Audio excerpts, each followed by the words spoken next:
إن الحمد لله نحمده ونستعينه ونستغفره ونؤمن به ونتوكل عليه ونعوذ بالله من شرور أنفسنا ومن سيئات أعمالنا من يهده الله فلا مضل له ومن يضلله فلا هادي له ونشهد أن لا إله إلا الله وحده لا شريك له ونشهد أن سيدنا وسندنا وحبيبنا ومولانا محمدا عبده ورسوله صلى الله تعالى عليه وعلى آله وأصحابه وبارك وسلم تسليما كثيرا كثيرا. أما بعد فأعوذ بالله من الشيطان الرجيم. بسم الله الرحمن الرحيم. واعتصموا بحبل الله جميعا ولا تفرقوا. وقال تبارك وتعالى: وإن طائفتان من المؤمنين اقتتلوا فأصلحوا بينهما فإن بغت إحداهما على الأخرى فقاتلوا التي تبغي حتى تفيء إلى أمر الله. وعن ثوبان رضي الله تعالى عنه أنه قال: قال رسول الله صلى الله عليه وسلم: إذا رأيتم الرايات السوداء خرجت من قبل خراسان فاتوها ولو حبوا على الثلج فإن فيها خليفة الله المهدي. رواه أحمد والحاكم. صدق الله العلي العظيم وصدق النبي الكريم ونحن على ذلك لمن الشاهدين والشاكرين والحمد لله رب العالمين.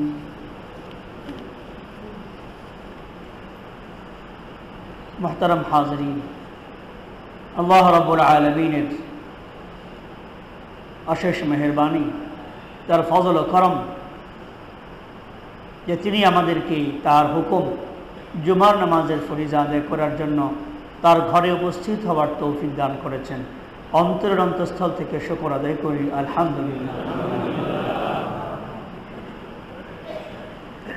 আমরা আমাদের ধারাবাহিক আলোচনায় যে পর্যন্ত পৌঁছেছিলাম তা হলো কিয়ামতের আলামত বা মহাপ্রলয় ধ্বংসযজ্ঞ এসে যাওয়ার পূর্বে যে সকল নিদর্শনাবলী দুনিয়াতে দেখা দেবে বলে নবী করিম সাল্লাল্লাহু আলাইহি ওয়াসাল্লাম হাদিসের মাধ্যমে আমাদেরকে জানিয়েছেন ভবিষ্যৎবাণী রূপে, সেই আলামতগুলো নিয়ে আমরা আলোচনা করছিলাম। আরও একটু পিছনে যদি যাই তাহলে বলতে হয় আমরা ইমানের আলোচনায় ইমানে মুফাসসালের 6টি মূল শিরোনাম সমাপ্ত করেছি। আল্লাহর প্রতি বিশ্বাস, ফেরেশতাকুলের প্রতি বিশ্বাস, আসমানি কিতাবে বিশ্বাস, নবী রাসূলদের প্রতি বিশ্বাস, তাকদীরে বিশ্বাস এবং পরকালে বিশ্বাস। এই 6টি বিষয় নিয়ে আলোচনা সমাপ্ত করার পর আমরা হাদিসে জিবরিলের মধ্যে হযরত জিবরিল আলাইহিস সালাতু ওয়াস সালাম নবীজি সাল্লাল্লাহু আলাইহি ওয়াসাল্লামের কাছে যে জানতে চেয়েছিলেন কিয়ামত কবে সংঘটিত হবে, নবীজি সাল্লাল্লাহু আলাইহি ওয়াসাল্লাম জবাবে বলেছেন যে আমি প্রশ্নকারীর চেয়ে বেশি জানি না। তারপর হযরত জিবরিল আলাইহিস সালাতু ওয়াস সালাম জানতে চেয়েছিলেন যে আমাকে সেই কিয়ামত সংঘটিত হওয়ার নিদর্শন সম্পর্কে কিছু বলুন।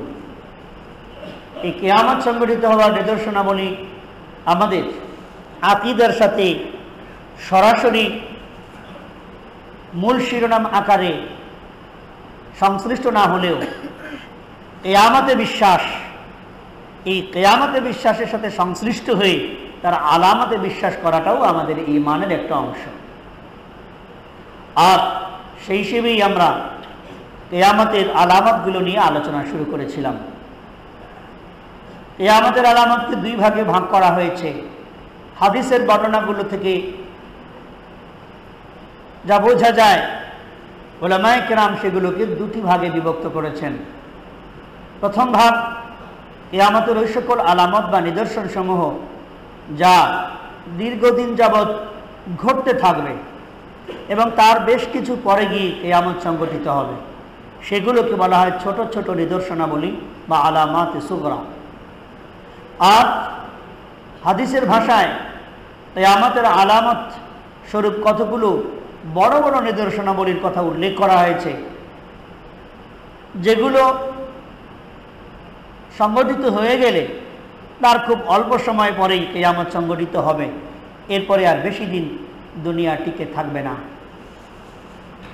কিয়ামতের আলামতের ছোট নিদর্শনগুলো নিয়ে আমি কয়েকটি হাদিসের আলোকে আলোচনা তুলে ধরেছিলাম। এরপর বড় আলামত, বড় নিদর্শন আলামাতে কুবরা নিয়ে আলোচনা শুরু করতে গিয়ে বলেছিলাম, একটি হাদিসে নবী করিম সাল্লাল্লাহু আলাইহি ওয়াসাল্লাম কিয়ামতের বড় আলামত স্বরূপ 10টি নিদর্শনের কথা বলেছেন।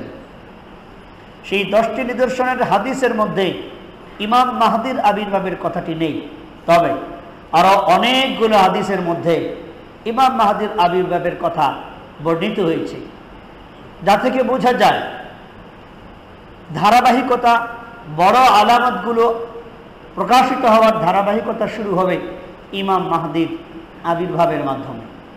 আর সেই থেকে আমরা ইমাম মাহদির আলোচনা শুরু করেছিলাম।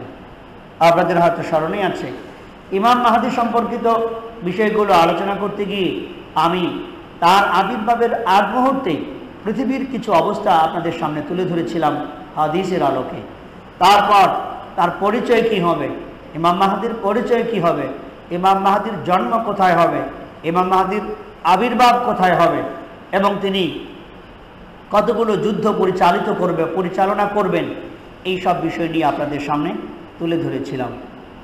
এর পরবর্তী ধারাবাহিকতায় যে বিষয়টি আসে সেটা হলো হযরত ঈসা আলাইহিস সালাতু ওয়াস সালামের আসমান থেকে অবতরণ এবং সেই সাথে দাজ্জালের আবির্ভাব, তারপর ইয়াজুজ মাজুজের বহিঃপ্রকাশ, এরপর 3টি ভূমিধস, এরপর একটি আগুনের পূর্ব দিক থেকে একটি ধ্বংসযজ্ঞ চালানো আগুনের বহিঃপ্রকাশ, সর্বশেষ পশ্চিম দিক থেকে সূর্য উদিত হওয়ার আলামত। আমরা আলোচনা করেছিলাম ইমাম মাহদির সম্পর্কিত বিষয়, যে তিনি আসবেন যখন তার তত্ত্বাবধানে মোট 5টি যুদ্ধ পরিচালিত হবে এবং সেই যুদ্ধগুলো প্রায় মহাযুদ্ধের মতোই। বলেছিলাম সর্বপ্রথম যে যুদ্ধটি হবে তা হলো সুফিয়ানি বাহিনীর সাথে। সুফিয়ানি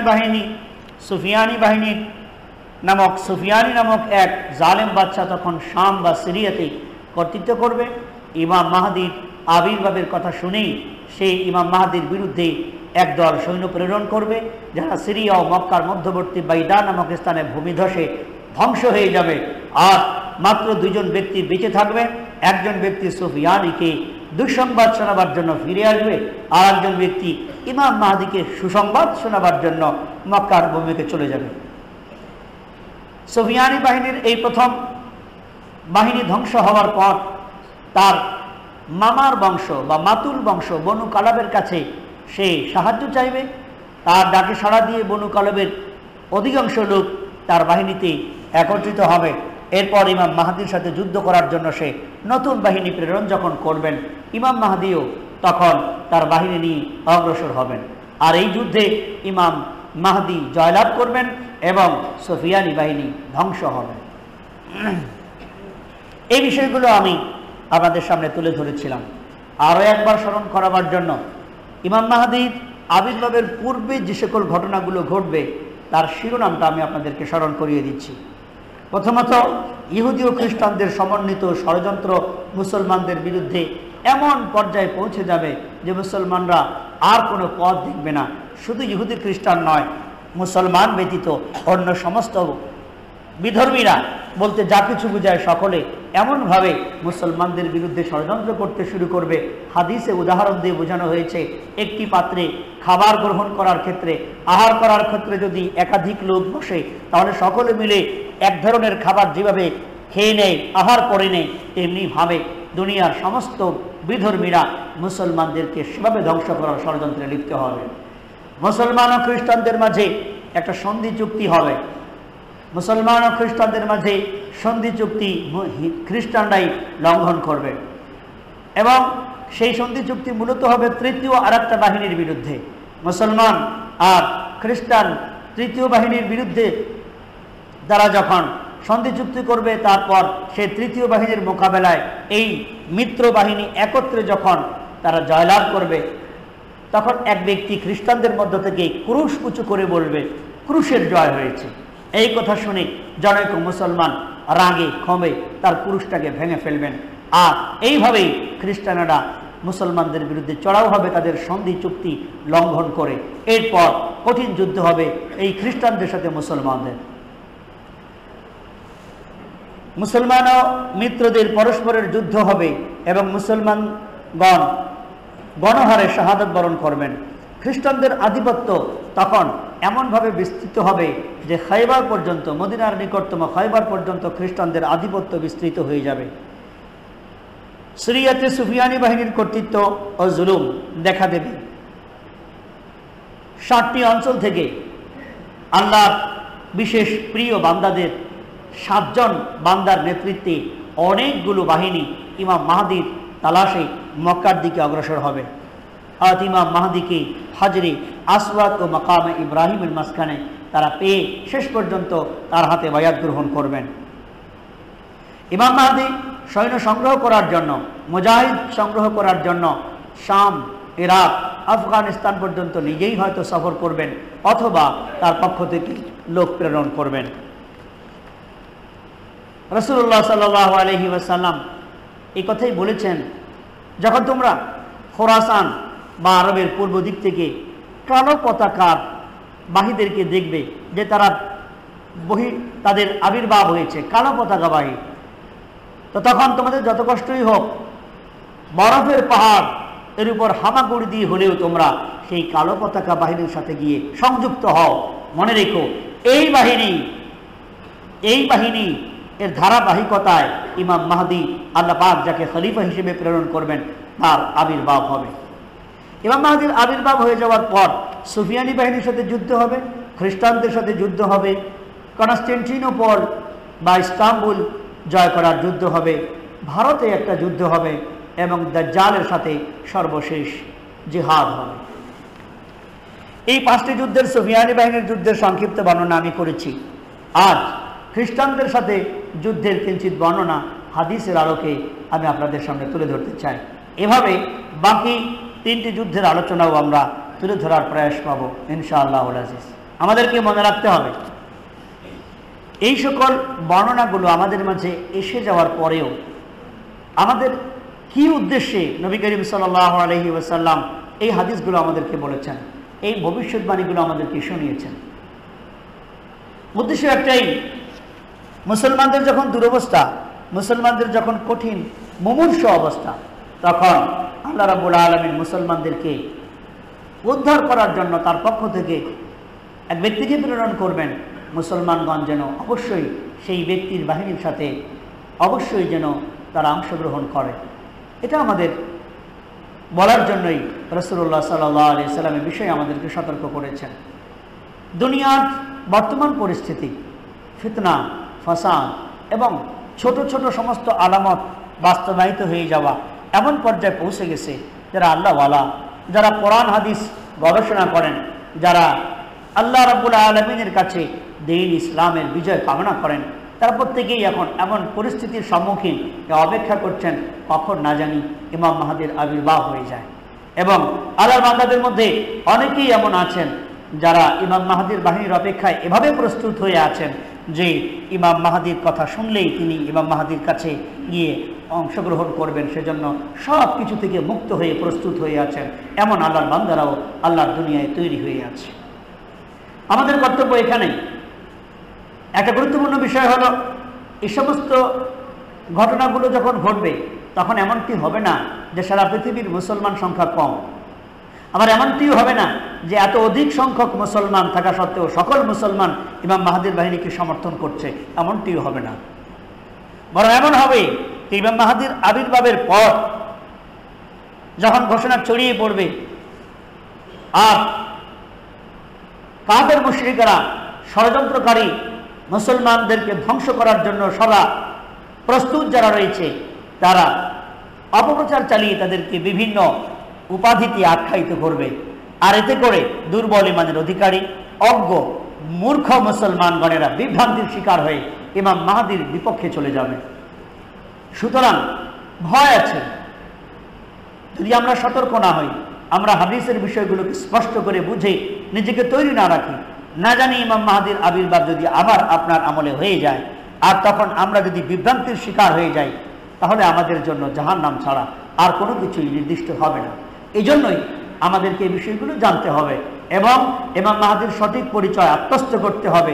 আর ইমাম মাহাদি যদি আমার সময় চলে আসে তাহলে তার সাথী হওয়ার জন্য প্রস্তুত থাকতে হবে, যেন আমি দুর্ভাগা, হতভাগা, ধ্বংসশীল ব্যক্তিদের দলের ভিতরে না পড়ে যাই। আমরা এই বিষয়গুলো নিয়ে, আমরা মুসলমান, এই বিষয়গুলো যতটুকু জানি বা যতটুকু জানার চেষ্টা করি, তার চেয়ে বেশি জানে বা জানার চেষ্টা করে ইহুদি খ্রিস্টানেরা। সব থেকে মজার ব্যাপার এখানে, আমরা যেমন জানি যারা ইসলাম এবং মুসলমানদের উন্নতি কামনা করি যারা, তারা যেমন আমাদের ত্রাণকর্তা, আমাদের নেতা হিসেবে, উদ্ধারকারী হিসেবে ইমাম মাহাদির অপেক্ষা করছি, এমনিভাবে ইসলাম এবং মুসলমানকে ধ্বংস করার চক্রান্তে ও ষড়যন্ত্রে নিয়োজিত সদা সর্বদা যারা, তারাও মুসলমানদেরকে ধ্বংস করার জন্য দাজ্জালের আবির্ভাবের অপেক্ষা করছে। মুসলমান ইমাম মাহদির অপেক্ষা করছে, আর মুসলমান বিরোধী শক্তি তারা দাজ্জালের অপেক্ষা করছে। মজার ব্যাপার এখানে যে মুসলমান ইমাম মাহদির অপেক্ষা করছে, অথচ তার কাছে ইমাম মাহদির গবেষণা নাই, তার কাছে ইমাম মাহদির পরিচিতি সুস্পষ্ট নাই, তার কাছে ইমাম মাহদিকে পাওয়ার জন্য প্রস্তুতি নাই। পক্ষান্তরে ইসলাম এবং মুসলমানকে ধ্বংস করার ষড়যন্ত্রে লিপ্ত ইহুদি খ্রিস্টান চক্র সদা সর্বদা দাজ্জালের আবির্ভাবের জন্য প্রস্তুত, এবং সেই সকল পরিবেশগুলো তারাই সৃষ্টি করে দিচ্ছে, যেই সকল পরিস্থিতিতে, পরিবেশে দাজ্জালের আবির্ভাব ঘটবে, সে সকল পরিস্থিতি তারা সৃষ্টি করে দিচ্ছে। মুসলমান যেমন ইমাম মাহদিকে নিজেদের ত্রাণকর্তা, উদ্ধারকর্তা মনে করে, বিশ্বাস করে, তেমনি ভাবে ইহুদি খ্রিস্টান চক্র দাজ্জালকে তাদের নিজেদের উদ্ধারকর্তা ও ত্রাণকর্তা বিশ্বাস করে।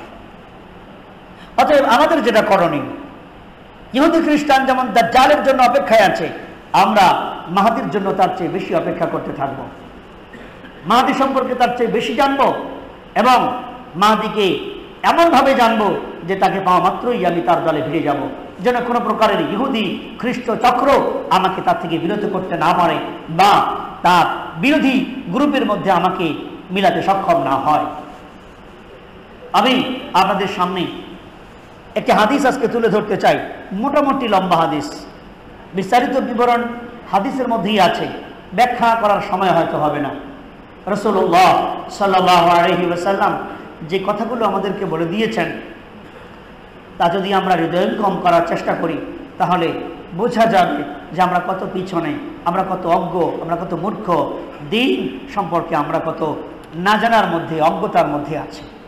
হযরত আবু হুরায়রা রাদিয়াল্লাহু তাআলা আনহু থেকে বর্ণিত হাদিসটি মুসলিম শরীফে আছে, এবং এই সমর্থক হাদিস আবু দাউদ শরীফ, মুস্তাদরাকে হাকিম সহ হাদিসের বড় বড় গ্রন্থে এর সমর্থক রেওয়ায়াত বা বর্ণনা পাওয়া যায়। আমি তুলে নিয়েছি সেই হাদিসটি মিশকাত শরীফ থেকে।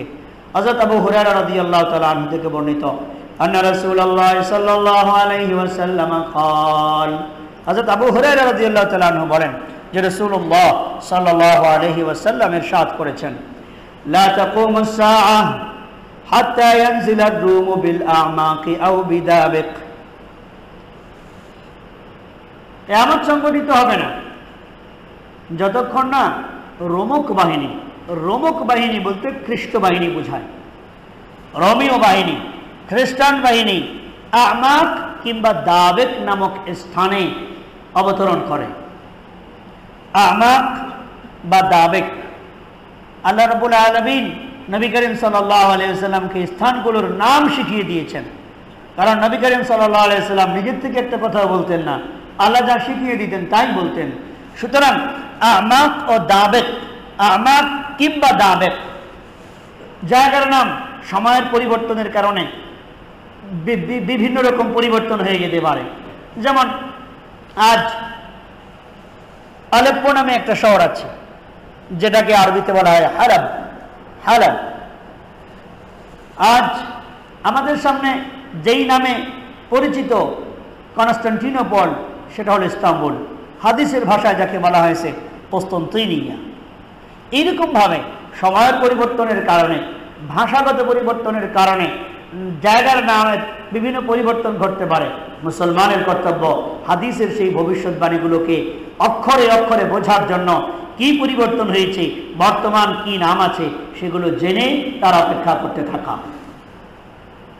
আমাক বা দাবেক স্থানটি সম্পর্কে কিতাবের মধ্যে লেখে দামেস্কের পাশে তথা সিরিয়াতে, দামেস্কের 7 কিংবা 8 কিলোমিটার দূরবর্তী একটা স্থানের নাম দামেক বা আমাক।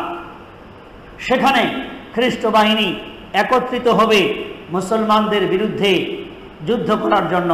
এর আগ পর্যন্ত কিয়ামত সংঘটিত হবে না। فيخرج إليهم جيش من المدينة من خيار أهل الأرض يومئذ। খ্রিস্ট বাহিনী সেখানে যখন একত্রিত হবে, অন্য রায়াতের মধ্যে আছে যে খ্রিস্ট বাহিনী 80টি পতাকা তলে একত্রিত হবে। 80টি পতাকা তলে, এ কথার কি ব্যাখ্যা? 80 পতাকার কি অর্থ? এটা বর্তমান আমেরিকার স্বঘোষিত সন্ত্রাসের বিরুদ্ধে যুদ্ধ, এই কথাটি বোঝা আমাদের জন্য সহজ করে দিয়েছে। তথাকথিত সন্ত্রাসের বিরুদ্ধে যুদ্ধের নামে যে জোটগুলো আমেরিকা গঠন করছে বিভিন্ন দেশের সাথে সংশ্লিষ্ট করে, এই বিভিন্ন দেশের বিভিন্ন পতাকাগুলোই হয়তো তখন এমন 80টি পতাকা সংখ্যায় উন্নীত হয়ে যাবে। অসম্ভব নয়। তাদের এই নামটাই তখন হয়তো থাকবে সন্ত্রাসের বিরুদ্ধে যুদ্ধ। মজার ব্যাপার, আমার কাছে এইগুলোকে এমনভাবেই মনে হয় ইমাম মাহাদির আবির্ভাবকেও এই ইহুদি খ্রিস্ট চক্র সন্ত্রাসের বিরুদ্ধে যুদ্ধ নামে আখ্যায়িত করবে হয়তোবা। আর এখন যেমন সন্ত্রাসের বিরুদ্ধে যুদ্ধের নামে বিভ্রান্ত হয়ে মুসলমানগণ মুজাহিদিনদের বিপক্ষে চলে যায়, হয়তোবা তখনও মূর্খ এবং দুর্বল ইমানের অধিকারী মুসলমানগণ ইমাম মাহদিকে পাওয়ার পরেও সন্ত্রাসের বিরুদ্ধে যুদ্ধের এই ইহুদি খ্রিস্টানদের চক্রান্তমূলক শব্দের পিছনে প্রতারিত হয়ে তারা ইমাম মাহদির বিপক্ষে চলে যাবে। হয়তো এমনই হবে। 80টি পতাকা তলে সিরিয়ার দাবেক বা আমাক অঞ্চলে খ্রিস্টান বাহিনী যতদিন পর্যন্ত একত্রিত না হবে, ততদিন পর্যন্ত কিয়ামত সংঘটিত হবে না। এই 80টি পতাকার কি অর্থ? হয়তো 80টি দেশের জোটবদ্ধ যোদ্ধা বাহিনী মুসলমানদের সর্বশেষ উত্থানকে ধ্বংস করার জন্য সিরিয়াতে একত্রিত হবে, যেটাকে তারা নাম দেবে সন্ত্রাসের বিরুদ্ধে যুদ্ধ। আল্লাহই ভালো জানেন। রাসূলুল্লাহ সাল্লাল্লাহু আলাইহি ওয়াসাল্লাম বলছেন, ফায়াখরুজু ইলাইহিম জাইশুম মিনাল মাদিনা মিন খিয়ারি আহলিল আরদ। সেই 80টি পতাকা তলে সমবেত খ্রিস্ট বাহিনীর বিরুদ্ধে জিহাদ করার মানুষে মদিনা থেকে, শব্দটি উল্লেখ হয়েছে হাদিসের মধ্যে মদিনা। এর তর্জমায় ব্যাখ্যাকারগণ কেউ কেউ বলেছেন মদিনাও উদ্দেশ্য হতে পারে, আবার এও হতে পারে যে তার নিকটস্থ কোনো শহর থেকে। নিকটস্থ কোনো শহর, মদিনা শব্দের অর্থ শহর।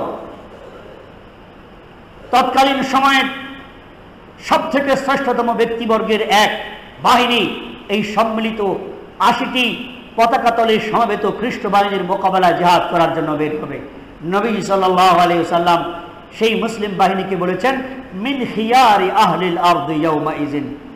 তৎকালীন সময়ে, তখনকার সময়ে পৃথিবীতে যত মানুষ থাকবে সমস্ত মানুষের মধ্যে তারা শ্রেষ্ঠতম মানুষ। মিন খিয়ারি আহলিল আরদ। ফাইদা তাসাফু ক্বালাতির রূম খাল্লু বাইনানা ওয়া বাইনাল্লাযীনা সাবাউ মিন্না নুকাতিলহুম। যখন মুসলিম বাহিনী ইমাম মাহদির নেতৃত্বে যুদ্ধের জন্য সারিবদ্ধ হবে এবং খ্রিস্ট বাহিনী 80টি পতাকা তলে মুসলিমদেরকে নিধন করার জন্য কাতারবন্দী হবে, তখন খ্রিস্ট বাহিনীর পক্ষ থেকে একটা বক্তব্য এভাবে আসবে, খাল্লু বাইনানা ওয়া বাইনাল্লাযীনা সাবাউ মিন্না নুকাতিলহুম। হ্যাঁ মুসলিম বাহিনী, আমরা তোমাদের সাথে যুদ্ধ করতে চাই না, আমরা যুদ্ধ করতে চাই ওই ব্যক্তিদের সাথে যারা আমাদের কতক ব্যক্তিদেরকে বন্দী করে নিয়ে গিয়েছে। খ্রিস্টানদের কতক ব্যক্তিদেরকে বন্দী করে নিয়ে গিয়েছে, এমন কতক ব্যক্তি তোমাদের মধ্যে আছে, তাদেরকে আমাদের হাতে সোপর্দ করো, আমরা তোমাদের সাথে লড়াই করতে চাই না। এই কথার দ্বারা বোঝা যায় ঘটনা প্রবাহ আগে থেকেই ঘটতে থাকবে, এমনটি নয় যে ইমাম মাহদীর আবির্ভাব হবে আর যুদ্ধটা শুরু হয়ে যাবে। বিষয়টি এমন নয়, বরং আগে থেকেই যুদ্ধ, আগে থেকেই হক আর বাতিলের দ্বন্দ্ব চলতেই থাকবে।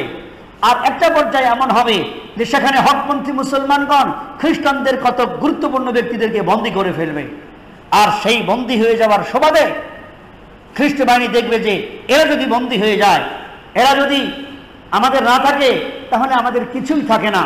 তখন তারা সম্মিলিত জোট গঠন করে তাদের বিরুদ্ধে যুদ্ধ করার জন্য অগ্রসর হবে। আর ঠিক ওই মুহূর্তে ইমাম মাহদীর আবির্ভাব হবে। ইমাম মাহদী তখন খ্রিস্ট বাহিনীর মোকাবেলা করার জন্য অগ্রসর হবেন। কিন্তু তারা যা আবদার জানাবে যে আমরা তোমাদের সাথে লড়াই করতে চাই না, আমরা চাই আমাদের ভাইদেরকে যারা বন্দী করেছে তাদের সাথে লড়াই করতে তোমরা আমাদের রাস্তা ছেড়ে দাও। কিন্তু ইমাম মাহদীর পক্ষ থেকে বলা হবে, ফায়াকুলুল মুসলিমুন লা ওয়াল্লাহি লা নুখাল্লি বাইনাকুম ওয়া বাইনা ইখওয়ানিনা ফায়ুকাতিলুনহুম, লা ওয়াল্লাহি লা নুখাল্লি বাইনাকুম ওয়া বাইনা ইখওয়ানিনা।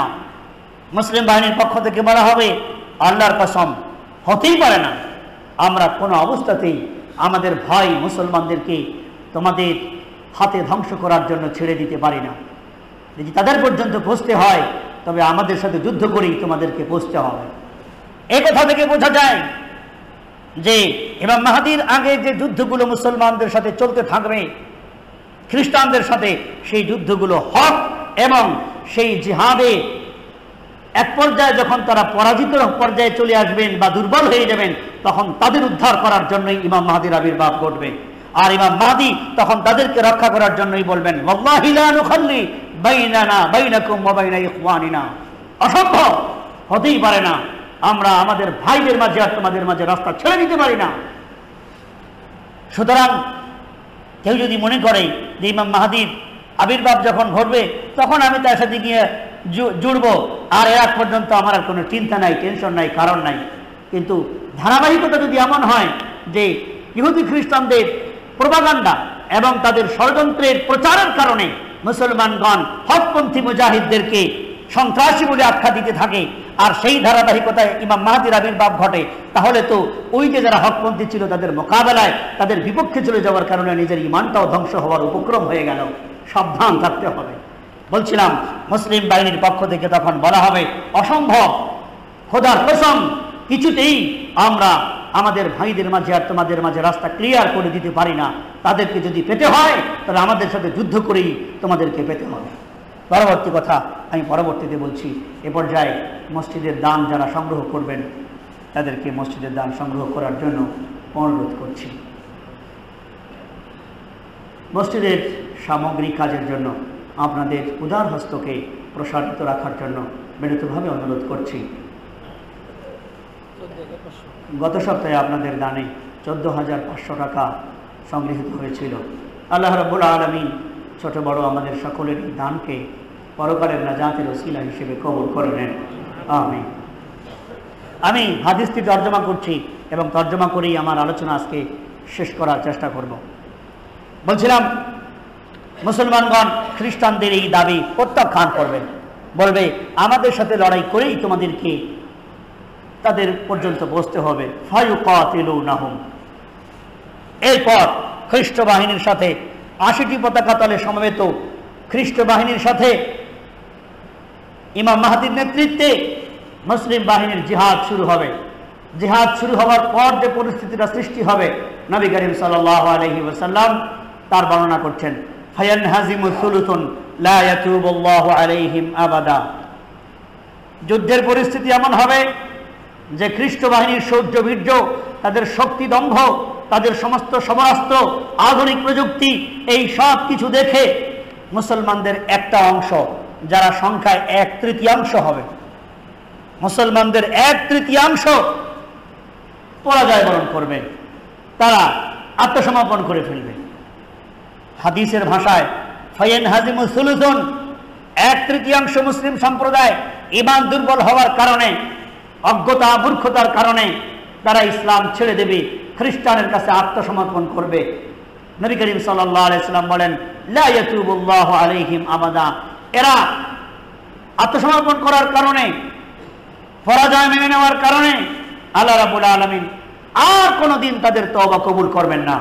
অতএব তারা কুফরি অবস্থায় মৃত্যুবরণ করবে। লা ইয়াতুবুল্লাহু আলাইহিম আবাদা ওয়া ইউকতালু সুলুসুহুম। নবী করিম সাল্লাল্লাহু আলাইহি সাল্লাম যুদ্ধের বর্ণনা দিতে গিয়ে দ্বিতীয় স্টেপে বলেন 1/3 তো পরাজয় মেনে নিল, আর 1/3 শহীদ হয়ে যাবে। আফদালুশ শুহাদাই ইনদাল্লাহ। নবী করিম সাল্লাল্লাহু আলাইহি সাল্লাম তাদেরকে ভূষিত করেছেন এই কথা বলে, আল্লাহ পাকের কাছে তারাই হলো সবথেকে শ্রেষ্ঠতম শহীদ। সুবহানাল্লাহি ওয়া বিহামদিহি। আফদালুশ শুহাদাই ইনদাল্লাহ। ইমাম মাহদির সাথে সাথী হয়ে যারা জিহাদ করবে, আর যে 1/3 সম্মিলিত 80টি পতাকা তলে সম্মিলিত খ্রিস্ট বাহিনীর মোকাবেলায় যে 1/3 শহীদ হয়ে যাবে আল্লাহ পাকের কাছে, তারাই হলো শ্রেষ্ঠতম শহীদ। ওয়াইফতাতিহু সুলুস। থাকলো আর 1/3। মুসলিম বাহিনী 3 ভাগ হয়ে যাবে। 1 ভাগ পরাজয় বরণ করে নেবে, যাদের তওবা আল্লাহ কবুল করবেন না, কোনোদিন কুফরি অবস্থা তাদের মৃত্যু হবে। আর এক দল শহীদ হয়ে যাবে, 1/3 শহীদ হয়ে যাবে। আল্লাহ পাক তাদেরকে সর্বশ্রেষ্ঠ শহীদ হিসেবে মর্যাদা দান করবেন। আর এক দল 1/3 বেঁচে থাকবে, তাই শেষ পর্যন্ত খ্রিস্ট বাহিনীর সাথে জিহাদ করতে করতে আল্লাহ রাব্বুল আলামিন তাদেরকে জয় দান করবেন। ওয়াইফতাতিহু সুলুস। শেষের অংশ 1/3 যারা বেঁচে থাকবে তারা বিজয় লাভ করবে। লা ইফতানুনা আবাদা, লা ইফতানুনা আবাদা। এদের সম্পর্কে আল্লাহ নবীজি বললেন, এরা আর যতদিন বেঁচে থাকবে তারা কোনোদিন আর ফিতনায় পড়বে না, তারা কখনো তাদের ঈমান হারাবে না, তারা কখনো বিভ্রান্ত হবে না, তারা ইসলামের উপরে, হকের উপরে অটল থেকেই মৃত্যুবরণ করবে। লা ইফতানুনা আবাদা। মনে রাখতে হবে, ইমাম মাহদির বাহিনী 3টা ভাগে যুদ্ধের অবস্থা সৃষ্টি হবে। 1/3 খ্রিস্টানদের সামনে পরাজয় বরণ করে নেবে। আল্লাহ রাব্বুল আলামিন তাদের তওবা আর কোনোদিন কবুল করবেন না। কুফরি অবস্থায় তাদের মৃত্যু হয়ে তারা জাহান্নামের জন্য নির্দিষ্ট হয়ে যাবে। আর 1/3 জিহাদ করতে করতে শহীদ হয়ে যাবে। আল্লাহ রাব্বুল আলামিন তাদেরকে শ্রেষ্ঠতম শহীদ হিসেবে মর্যাদা দান করবেন। আর 1/3 আল্লাহ রাব্বুল আলামিনের নুসরত মদদে তারা খ্রিস্ট বাহিনীর বিরুদ্ধে জিহাদ করে বিজয় লাভ করবেন। এবং এই বিজয়ের পর আল্লাহ রাব্বুল আলামিন তাদেরকে এমন নিয়ামত দান করবেন যে পরবর্তীতে আর কখনোই দাজ্জালের ফিতনায় তারা ফিতনাগ্রস্ত হবে না, এবং কোনো ফিতনাতেই তারা ফিতনাগ্রস্ত হবে না। তাদের ঈমান অটল হয়ে যাবে এবং তারা নিশ্চিত জান্নাতের পথে অগ্রসর হবে। ফায়াফতাতিহুনা কুসতুনতিনিয়া। নবী করিম সাল্লাল্লাহু আলাইহি সাল্লাম বলেন, এই যে 1/3 যারা জিহাদ করে খ্রিস্ট বাহিনীর মোকাবেলায় জয়লাভ করলো, তারাই পরবর্তী ধারাবাহিকতায় কনস্টান্টিনোপল বিজয় করবেন। আমি বলছিলাম ইমাম মাহদির নেতৃত্বে 5টি যুদ্ধ সংগঠিত হবে। তার একটি ছিল সুফিয়ানি বাহিনীর সাথে, আর একটি ছিল খ্রিস্ট বাহিনীর সাথে, আর একটি এই হাদিসের আলোচনায় চলে আসলো যে তারা খ্রিস্ট বাহিনীকে পরাজিত করার পর কনস্টান্টিনোপলের দিকে মনোনিবেশ করবেন এবং তারা কনস্টান্টিনোপলকে উদ্ধার করবেন, জয় করবেন। ফাবাইনাহুম ইয়াকসিমুনাল গানাইম। পরবর্তী বর্ণনা নবী করিম সাল্লাল্লাহু আলাইহি সাল্লাম এভাবে বর্ণনা করছেন, কনস্টান্টিনোপল বা ইস্তাম্বুল বিজয় করার পর যখন তারা গনিমত যুদ্ধলব্ধ সম্পদ পরস্পর মুজাহিদিনদের মাঝে বন্টন করতে থাকবেন, কদ আল্লাকু সুয়ুফাহুম বিজাইতুন। তারা গনিমতের মাল, যুদ্ধলব্ধ সম্পদ নিজেদের মাঝে বন্টন করার সময় নিজেদের অস্ত্র শস্ত্র গাছের সাথে ঝুলিয়ে রাখবে। এরকম সময় হঠাৎ